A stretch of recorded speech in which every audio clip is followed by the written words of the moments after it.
Hello, good evening दोस्तों। मैं हुकम सिंह अपने YouTube channel target achievers zone में आपका स्वागत करता हूं।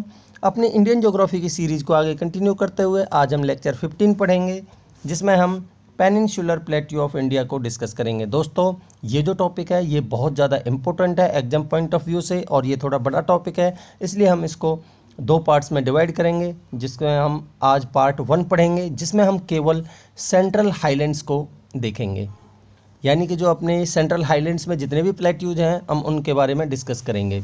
देखिए दोस्तों, मैं अपने इस चैनल पर आपको कंप्लीट ज्योग्राफी कराने वाला हूं, तो आप इसको रेगुलरली फॉलो कीजिए और इसका फ़ायदा उठाइए।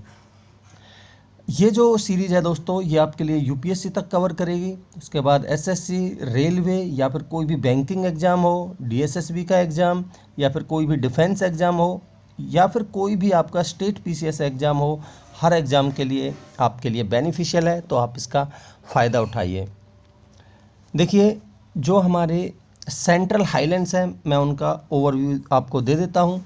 आज हम पढ़ने क्या वाले हैं। देखिए, जो सेंट्रल हाईलैंड्स है वो मेनली इधर लोकेटेड है, और इसके साउथ में आपको जो हमारा पेनिनसुलर प्लेट्यू है वो मिलेगा। ठीक है, तो इसमें भी आपको बहुत सारे डिवीजन्स मिलेंगे, जैसे कि Maharashtra plateau, Karnataka plateau, Telangana plateau. तो इसको हम सेकंड पार्ट में डिस्कस करेंगे, हम अभी उस पर नहीं जाएंगे। तो हम आज केवल जो सेंट्रल हाईलैंड्स में जितने भी प्लेट्यूज हैं उनको डिस्कस करेंगे। तो मैं आपको इनके बारे में थोड़ा मोटा मोटा बता देता हूँ।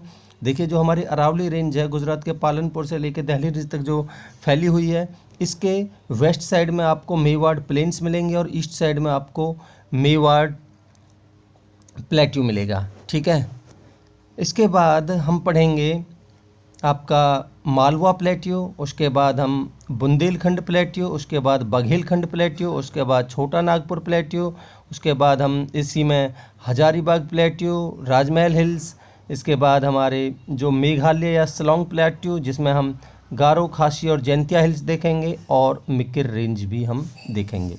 तो आई होप आपको इनकी लोकेशन थोड़ा माइंड में बना होगा लोकेशंस के बारे में। तो हम इनको देखिए 1 बाय 1 डिस्कस करते हैं। तो हम पहले ये जानने की कोशिश करते हैं कि प्लेट्यू होता क्या है। तो किसी भी लैंड मास का उठा हुआ हिस्सा, किसी भी फ्लैट सरफेस का उठा हुआ हिस्सा, उसी को हम प्लेट्यू बोलते हैं। ठीक है, ये अपने आप में एक अलग रहता है, सेपरेट रहता है, ये किसी भी अदर प्लेट्यू के द्वारा सराउंडेड नहीं रहता। अगर हम नेशनल जियोग्राफिक की बात करें तो उसके द्वारा इसको किस तरीके से डिस्क्राइब किया गया है कि flat and elevated land form that rises sharply, जो अचानक ऊपर उठता है अबव द सराउंडिंग एरिया, यानी जो सराउंडिंग एरिया है वहाँ से अचानक ऊपर उठता है किसी भी एक साइड से, एटलीस्ट वन साइड से। ठीक है, अगर हम पेनिनसुलर प्लेट्यू है जो हमारे इंडिया का, उसके अगर फीचर्स की बात करें, ठीक है, तो देखिए जैसे कि आपको पता होगा ऊपर में हमारे नॉर्थ में आपको ग्रेट प्लेन्स मिलेंगे, नदर्न प्लेन्स मिलेंगे, और जो हमारा पेनिनसुलर प्लेट्यू है वो इस तरीके से इन्वर्टेड ट्रायंगुलर शेप में है। ठीक है, तो जो हमारा इसका जो बेस है इस ट्रायंगुलर शेप का, ये नदर्न प्लेन्स है उनके साथ में कोइंसाइड कर जाता है। अगर हम इनकी हाईएस्ट एलिवेशन की बात करें, जो हमारा ये पेनिनसुलर प्लेट्यू है, तो वो आपको कन्याकुमारी के एरिया में मिलेगा। ठीक है, अगर इसके टोटल एरिया की बात करें तो वो लगभग 16 लाख स्क्वायर किलोमीटर है, जो कि इंडिया का जो एरिया है जो 32 लाख स्क्वायर किलोमीटर के आसपास, उसका लगभग आधा है। ठीक है, अगर इसकी एवरेज एलिवेशन, एवरेज हाइट की बात करें तो वो 600 से 900 metre above the mean sea level है। ठीक है, इसके बाद देखिए जो हमारी पेनिनसुलर रिवर्स हैं वो mainly west to east flow करती हैं, बट कुछ एक्सेप्शन भी है, जैसे कि हमारी नर्मदा और ताप्ती रिवर है वो ईस्ट टू वेस्ट फ्लो करती हैं, एक रिफ्ट वैली के थ्रू। ठीक है, जो रिफ्ट वैली की जो फॉर्मेशन हुई है वो प्लेट्स की डाइवर्जेंस की वजह से हुई है, ये एक अलग टॉपिक है, इसको हम आने वाले लेक्चर्स में डिस्कस करेंगे। ठीक है, तो क्योंकि जो पेनिनसुलर रिवर्स है इनका जो मैक्सिमम फ्लो है वो वेस्ट टू ईस्ट की साइड है, इसलिए हम कह सकते हैं इनका जो जनरल एलिवेशन है, जनरल स्लोप है, जनरल ढलान है, वो वेस्ट टू ईस्ट है। ठीक है, जो पेनिनसुलर प्लेट्यू है वो अर्थ के ओल्डेस्ट लैंडफॉर्म्स में से एक है, और ये एक स्टेबल ब्लॉक है, यहाँ पर कोई भी वेरिएशन देखने को नहीं मिलता, यानी कि यहाँ एरप्शन है ही नहीं, ना के बराबर है। यहाँ पे आपको आर्कियन नीशेज और सिस्ट्स देखने को मिलेंगी, मतलब इन्हीं रॉक्स का ये बना हुआ है। ठीक है, जो पेनिनसुलर प्लेट्यू है ये बहुत सारे स्मॉल एंड स्मॉलर प्लेट्यूज, बहुत सारे स्मॉलर प्लेट्यूज का बना हुआ है। यहाँ पे आपको बहुत सारी हिल रेंजेस मिलेंगी जिनके आपको रिवर बेसिन्स और वैलीज मिलेंगी, यहाँ से जो रिवर सिस्टम जो स्ट्रीम्स निकलती हैं। ठीक है, देखिए मैंने आपको इनकी लोकेशन बताई। ये हमारा मेवाड़ प्लेट्यू अरावली रेंज के ईस्ट में, उसके बाद मालवा प्लेट्यू, उसके बाद मैंने बताया आपको बुंदेलखंड प्लेट्यू, उसके बाद मैंने आपको बताया बघेलखंड प्लेट्यू।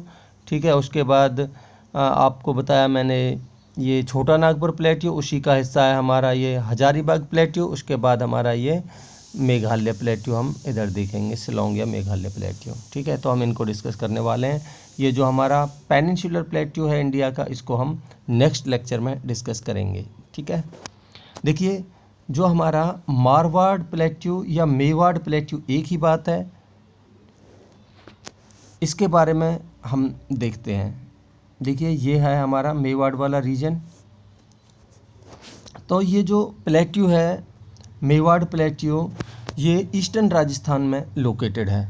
ठीक है, जो मारवाड़ प्लेन है वो मैंने बता ही दिया आपको, अरावली रेंज है उसके वेस्ट में लोकेटेड है, और जो ये मारवाड़ प्लेट्यू है ये इसके ईस्ट में लोकेटेड है। अगर इनके एवरेज एलिवेशन की बात करें तो वो 250 से 500 metre above the mean sea level के आसपास है, और इनका जो जनरल स्लोप है वो ईस्टवर्ड की तरफ है। ठीक है, ये मेनली सैंडस्टोन, सेल्स और लाइमस्टोन्स विंध्यन पीरियड के जो रॉक्स हैं उनके बने हुए हैं। ये दोस्तों रॉक्स का चैप्टर अलग है, मैं इसको अलग से लेक्चर में डिस्कस करूँगा। ठीक है, देखिए जो चंबल रिवर है, जो बनास रिवर और इसकी कुछ ट्रिब्यूटरीज के द्वारा नॉर्थ वेस्ट में बहते हुए ये चंबल रिवर में जाके मिल जाती हैं। ठीक है, Banas river along with its tributaries कौन कौन सी, बराच और खारी, जो ये इसकी ट्रिब्यूटरीज हैं ये अरावली रेंज से ऑरिजिनेट होते हुए और नॉर्थ वेस्ट में बहते हुए चंबल रिवर में जाके मिल जाती हैं, और इनके द्वारा जो इरोजनल एक्टिविटी हुई उसकी वजह से ये जो प्लेट्यू है इनकी जो अपीयरेंस है वो रोलिंग प्लेन्स की तरह है। मतलब कि एक हॉरिजेंटल सरफेस नहीं है इनका, कुछ अप्स एंड डाउन्स आपको इस प्लेन में मिलेंगे, यानी इस प्लेट्यू में मिलेंगी। ठीक है, रोलिंग प्लेन क्या है कि यहाँ पे आपको बहुत सारे राइज एंड फॉल्स मिलेंगे लैंडफॉर्म में, और इसका एक वर्ल्ड में एग्जाम्पल भी है, जो कि हमारे यूएसए के प्रेरीज हैं वो रोलिंग प्लेन का ही एग्जाम्पल है। ठीक है, इसके बाद हम सेंट्रल हाईलैंड्स में, ये देखिए ये पूरा हिस्सा सेंट्रल हाईलैंड्स में ही आता है। हम इसमें जितने भी प्लेट्यूज आते हैं उनको डिस्कस करते हैं। देखिए इसको मध्य भारत पठार या फिर मध्य भारत प्लेट्यू के नाम से भी जाना जाता है। ये जो हमारा मारवाड़ और मेवाड़ प्लेट्यू या अपलैंड जो हमने अभी पढ़ा है उसके ईस्ट में लोकेटेड है। जो ये प्लेट्यू है ये मेनली चंबल रिवर बेसिन है उसी से कंप्राइज्ड है। ठीक है, जो कि जो चंबल रिवर है ये एक रिफ्ट वैली में बहती है। ठीक है, जो काली सिंध है जो कि राणा प्रताप सागर से होते हुए बहती है। इसके बाद बनास रिवर जो कि मेवाड़ प्लेट्यू से निकलती है, और पारवान और पार्वती रिवर जो कि मध्य प्रदेश से निकलती हैं, वो इसकी मेन ट्रिब्यूटरीज हैं। ये इसकी किसकी, जो हमारी चंबल रिवर है इसकी। ठीक है, कौन कौन सी ध्यान रखिए, काली सिंध, इसके बाद बनास और आपकी पारवान और पार्वती। ठीक है, ये एक रोलिंग प्लेट्यू है, मतलब कि इसका जो सरफेस है वो प्लेन नहीं है, हॉरिजॉन्टल नहीं है, यहाँ पे अप्स एंड डाउन्स आपको मिलेंगे। ठीक है, यहाँ पे बहुत घने जंगल मिलेंगे आपको, बहुत सारे थिक फॉरेस्ट मिलेंगे।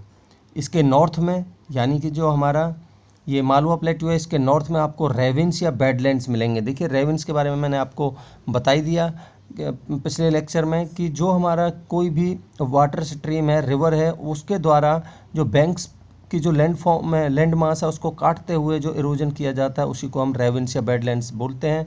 तो आप इस पिक्चर के माध्यम से देख भी सकते हैं, इस तरीके से ये इरोजन हुआ है नदियों के द्वारा इस लैंड मास का, इस नदी के बैंक पर, रिवर के बैंक पे। ठीक है, उसके किनारे पे। इसके बाद देखते हैं हम बुंदेलखंड अपलैंड या बुंदेलखंड प्लेट्यू। बुंदेलखंड प्लेट्यू के नॉर्थ में आपको यमुना रिवर मिलेगी, मध्य भारत पठार इसके वेस्ट में मिलेगा, और विंध्यन स्कार्पलैंड्स इसके ईस्ट और साउथ ईस्ट में मिलेंगे, और जो मालवा प्लेट्यू है वो इसके साउथ में मिलेगा।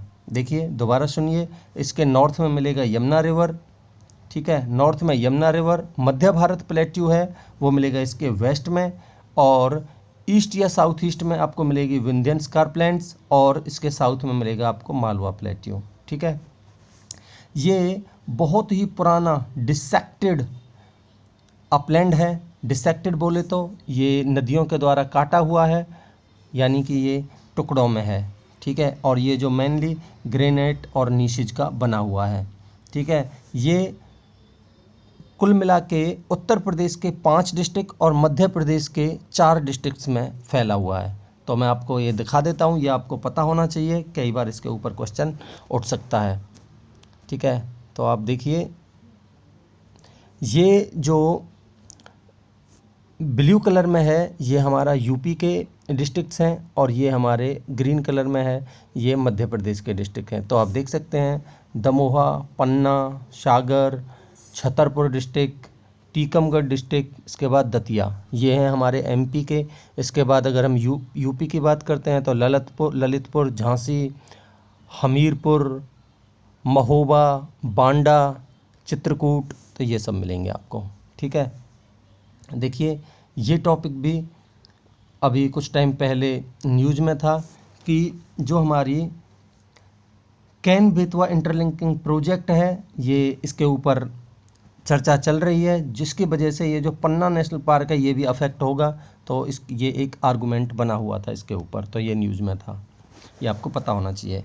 अगर हम इनके एवरेज एलिवेशन की बात करें, जो हमारे बुंदेलखंड प्लेट्यू उसके एवरेज एलिवेशन की बात करें तो वो लगभग 300 से 600 metre above the mean sea level इसका हाइट है, इसका एलिवेशन है। और ये जो इसका स्लोप डाउन है वो विंध्यन स्कार्प की तरफ है। ठीक है। विंध्यन स्कार्प से लेके यमुना रिवर की तरफ इनका एलिवेशन है, जो इनका ढलान है, इनका स्लोप है। ठीक है। जो ये एरिया है मेनली स्मॉल हिल्स का बना हुआ है, और ये ग्रेनाइट और सैंडस्टोन रॉक्स से मिलके बना है। ठीक है। जो ये रिवर्स हैं, क्योंकि रिवर्स के द्वारा यहाँ पे बहुत ज़्यादा इरोजनल एक्टिविटी की गई है, जिसकी वजह से ये जो प्लेन्स हैं ये अंडुलेटिंग हो गए हैं, यानी कि इनका वेव लाइक स्ट्रक्चर है। ठीक है। जो कि अनफिट फॉर दी कल्टीवेशन माना जाता है इनको। ठीक है। जो ये रीजन है बहुत ज़्यादा सीनाइल है, मतलब बहुत ज़्यादा ओल्ड एज टोपोग्राफी है यहाँ की। ठीक है। यहाँ की जो मेन स्ट्रीम्स हैं वो आपको बेतवा, धासन, कैन, ये रिवर का ओरिजिन है यहाँ से। ठीक है। जो कि ये यमुना की सहायक नदियाँ भी हैं। ठीक है। अब देखते हैं हम मालवा प्लेट्यू। देखिए, ये मेनली मालवा प्लेट्यू आपको इधर सेंट्रल पार्ट में मिलेगा इंडिया के, और ये मालवा प्लेट्यू का एक बेहतरीन नज़ारा है। ठीक है। देखिए, जो मालवा प्लेट्यू है वो मेनली ट्रायंगुलर बेस फॉर्म करता है ऑन द विंध्यन हिल्स। ठीक है। ये वेस्ट में अरावली हिल्स से घिरा हुआ है, और नॉर्थ में इसके मध्य भारत पठार मिलेगा, और इसके ईस्ट में आपको बुंदेलखंड प्लेट्यू मिलेगा। ठीक है। यहाँ से 2 स्ट्रीम्स का ओरिजिन है। कौन कौन से? देखिए, दोनों साइड में है, एक तो अरबियन सी की साइड में भी, और एक आपके बे ऑफ बंगाल की साइड में। जो अरबियन साइड में आपको पता ही है, नर्मदा, तापी और माही रिवर जो कि ईस्ट टू वेस्ट की तरफ बहती हैं और अरबियन सी में जाके गिर जाती हैं, और बे ऑफ बंगाल में आपको चंबल, बेतवा जो कि यमुना रिवर में जाके मिलती हैं, और यमुना रिवर फाइनली इलाहाबाद में जाके गंगा रिवर से मिल जाती है, और Ganga river finally bay of Bengal में जाके गिर जाती है। ठीक है। नॉर्थ में जो चंबल रिवर और इसकी बहुत सारी राइट बैंक ट्रिब्यूटरीज के द्वारा इसको ड्रेन किया जाता है, लाइक काली, सिंध और पार्वती। ठीक है। इन रिवर्स के द्वारा इसको ड्रेन किया जाता है। ये मेनली लावा से बना हुआ है, और ये ब्लैक सॉइल से कम्प्लीटली ढका हुआ है। यहाँ का जो जनरल स्लोप है वो नॉर्थ की तरफ है, क्योंकि साउथ में इसका जो एलिवेशन है वो लगभग 600 मीटर मिलेगा आपको, और नॉर्थ की तरफ ये कम होते हुए 500 मीटर तक रह जाता है। ठीक है। ये एक रोलिंग प्लेट्यू है, जो कि रिवर्स के द्वारा इसको डिसेक्ट किया गया है, बहुत ज़्यादा ये टुकड़ों में है, और यहाँ पर चंबल रेविन्स मिलेंगे आपको, इरोजनल लैंड मिलेगी आपको यहाँ। ठीक है। इसके बाद देखते हैं हम बघेलखंड प्लेट्यू। देखिए, बघेलखंड प्लेट्यू आपको ये रीजन दिख रहा है, मेनली ये आपको देखिए कुछ पार्ट आपको ये मेनली एमपी में है, एमपी और यूपी के हिस्से में, ठीक है। तो north of the Michael range, जो हमारी माइकल रेंज है एमपी और छत्तीसगढ़ के बॉर्डर पे, उसके नॉर्थ में ये लोकेटेड है। और ये मेनली लाइमस्टोन और सैंडस्टोन का बना हुआ है वेस्ट साइड में, और ईस्ट साइड में ये ग्रेनाइट का बना हुआ है, ठीक है। दोस्तों ये रॉक्स की फॉर्म है, मैं अलग से इनके ऊपर वीडियो बनाऊंगा। ये सोन रिवर के द्वारा नॉर्थ में बाउंडेड है, ठीक है। जो इसका सेंट्रल पार्ट है प्लेट्यू का, वो एक वाटर डिवाइड की तरह काम करता है। किस किस के बीच में? जो सोन ड्रेनेज है, सोन रिवर सिस्टम है उसके बीच में, और महानदी रिवर सिस्टम है साउथ में उसकी तरफ, यानी सोन रिवर नॉर्थ में और महानदी रिवर साउथ में। तो इसके बीच में ये सेंट्रल वाटर डिवीजन की तरह काम करता है, ठीक है। जो ये रीजन है ये बहुत ज़्यादा अनइवन है, कहीं तो इसकी बहुत ज़्यादा हाइट मिलेगी और कहीं बहुत ही कम हाइट मिलेगी, ठीक है। तो कहीं तो आपको 150 मीटर तक ही इसकी एलिवेशन मिलेगी, और कहीं कहीं आपको 1200 मीटर तक इसकी हाइट मिल सकती है, ठीक है। भारनेर और कैमूर रेंजेस इसी के पास में लोकेटेड हैं। देखिए जो यहाँ का स्ट्रेटा है वो बिल्कुल जनरल हॉरिजेंटलिटी शो करता है। इसका मतलब है, स्ट्रेटा का मतलब होता है अर्थ के अंदर इंटरनल डिस्टर्बेंसेस की वजह से जो अर्थ के बाहरी सरफेस का जो अपीयरेंस है वो बहुत ही हॉरिजेंटल है। इससे ये शो होता है कि यहाँ पे इस एरिया में बहुत ज़्यादा कम डिस्टर्बेंस हुए हैं, यानी बहुत कम डिस्टर्बेंस हुए हैं अर्थ के अंदर, ठीक है। इसके बाद देखते हैं हम भांडेर प्लेट्यू। देखिए ये आप भांडेर प्लेट्यू के लोकेशन देख सकते हैं। इसके नॉर्थ में मिलेंगे आपको इंडो गैंगेटिक प्लेन्स, साउथ में मिलेगा आपका डेक्कन प्लेट्यू, और आपको वेस्ट में मिलेगा आपका बुंदेलखंड प्लेट्यू, और ईस्ट में मिलेगा आपको छोटा नागपुर प्लेट्यू। तो आप ये देख सकते हैं। देखिए जो भांडेर प्लेट्यू है ये मेनली एमपी में लोकेटेड है, ठीक है। अगर इसके एरिया की बात करें तो वो 10,000 स्क्वायर किलोमीटर्स के आसपास है। ये जो it links the Deccan plateau to the south with the Indo Gangetic plains and Chota Nagpur plateau in the north and east respectively.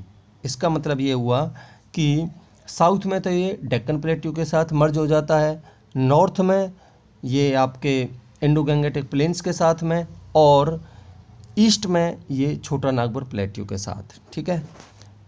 ये विंध्यन रेंज है जो उसका ही पार्ट है ये प्लेट्यू। सेंट्रल इंडिया में बहुत सारे प्लेट्यूज की रेंजेज है, एक चेन है, बहुत सारे प्लेट्यूज की एक चेन है, जो कि देखिए पन्ना प्लेट्यू से शुरू होते हुए वेस्ट साइड में जो कि भांडेर प्लेट्यू, उसके बाद रेवा प्लेट्यू, और लास्ट में आपको रोहतास प्लेट्यू की इस तरीके से एक चेन मिलेगी, ठीक है। इसके बाद देखते हैं हम छोटा नागपुर प्लेट्यू। देखिए जो छोटा नागपुर प्लेट्यू है मेनली झारखंड में लोकेटेड है, and other portion of the Chhattisgarh and Purulia district of the West Bengal, यहाँ इसकी लोकेशन आपको मिलेगी। तो देखिए जो छोटा नागपुर प्लेट्यू है वो नॉर्थ ईस्टर्न प्रोजेक्शन है जो हमारा पेनिनसुलर प्लेट्यू है उसका, ये मोस्ट पार्ट है इसका वो झारखंड में है। इसका नदर्न पार्ट छत्तीसगढ़ का, और Purulia district of west Bengal का, जो कि मैंने आपको बता ही दिया। यहाँ से सोन रिवर बहती है नॉर्थ वेस्ट की तरफ और गंगा रिवर से ज्वाइन कर जाती है। इसका जो एवरेज एलिवेशन है वो लगभग 700 मीटर है above the mean sea level, और ये मेनली गोंडवाना रॉक्स के बने हुए हैं। ये जो प्लेट्यू है ये बहुत सारी न्यूमरस रिवर्स के द्वारा इसको ड्रेन किया जाता है। यहाँ से रेडियल ड्रेनेज पैटर्न देखने को मिलता है। रेडियल ड्रेनेज पैटर्न मैं आपको पहले बता चुका हूँ, किसी भी हिल रेंज से सारी साइड्स, ऑल साइड्स में वाटर स्ट्रीम्स का, रिवर्स का निकलना, उसको बोलते हैं रेडियल ड्रेनेज सिस्टम। देखिए कई सारी रिवर्स का ड्रेनेज है यहाँ से, जैसे कि Damodar river, Subarnarekha river, North Koel, South Koel, Barakar river, ये यहाँ से एक्सटेंसिव ड्रेनेज बेसिन यहाँ बनाती हैं, ठीक है। जो दामोदर रिवर है ये इसके बिल्कुल बीचों बीच से एक रिफ्ट वैली के थ्रू बहती है वेस्ट टू ईस्ट साइड में, ठीक है। यहाँ पे आपको इसी बेसिन में जो गोदावरी रिवर बेसिन है वहाँ पे आपको गोंडवाना कोल फील्ड्स मिलेंगे, जो कि एक बल्क में कोल प्रोवाइड करते हैं इंडिया के लिए, ठीक है। जो दामोदर रिवर है इसके नॉर्थ में आपको हजारीबाग प्लेट्यू मिलेगा, जिसका एवरेज एलिवेशन लगभग 600 metre above the mean sea level है। जो प्लेट्यू है एक आइसोलेटेड हिल है, ये एक पेनी प्लेन की तरह प्रतीत होता है। पेनी प्लेन होता है जो बहुत ज़्यादा इरोजनल के बाद एक सेपरेट में बचता है, प्लेट्यू, ठीक है। इसके बाद रांची प्लेट्यू मिलेगा इसके साउथ, जो दामोदर वैली है उसके साउथ में, जो कि लगभग 600 मीटर तक above the mean sea level इसका एलिवेशन है, ठीक है। इसका जो मोस्ट ऑफ द सरफेस है वो रोलिंग है, मतलब कि एक हॉरिजॉन्टल नहीं है, ऐसे अप्स एंड डाउन्स मिलेंगे आपको। और जो रांची जो कैपिटल है झारखंड की, वो इसी प्लेट्यू पे लोकेटेड है, रांची प्लेट्यू के ऊपर, ठीक है। इसके बाद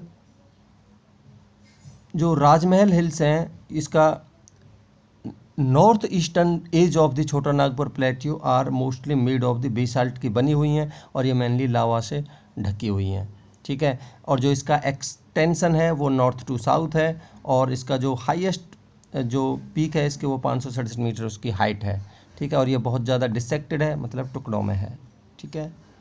इसके बाद देखते हैं हम लास्ट में मेघालय प्लेट्यू। मेघालय प्लेट्यू को जैसे कि मैंने आपको बताई दिया, आपको 3 रेंजेस मिलेंगी मेघालय प्लेट्यू में, गारो हिल्स, खासी हिल्स और जैंतिया हिल्स, और एक मिकिर रेंज भी इसी पेनिनसुलर प्लेट्यू का एक्सटेंशन है, ठीक है।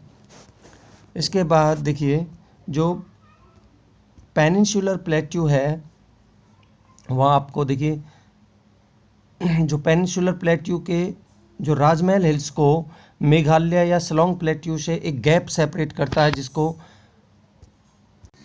गारो राजमहल गैप के नाम से जाना जाता है, और मेनली इसको मालदा गैप के नाम से जाना जाता है, ठीक है।